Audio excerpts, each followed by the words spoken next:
तो प्रमोद भैया का बहुत ही ब्लास्ट लेवल का सॉन्ग आ चुका है जो कि साल ओढ़ के मिले अब।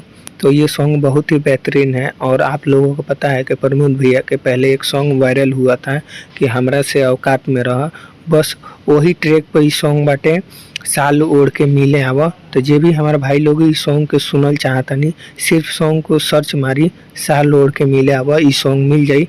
और जे भी हमारा चैनल पर नया बा वो प्लीज़ चैनल के सब्सक्राइब कर ली, क्योंकि भोजपुरी के हर एक न्यू सॉन्ग का अपडेट सबसे पहले लेकर आते रहते हैं। तो आप लोग ज़रूर सब्सक्राइब करके रखिएगा।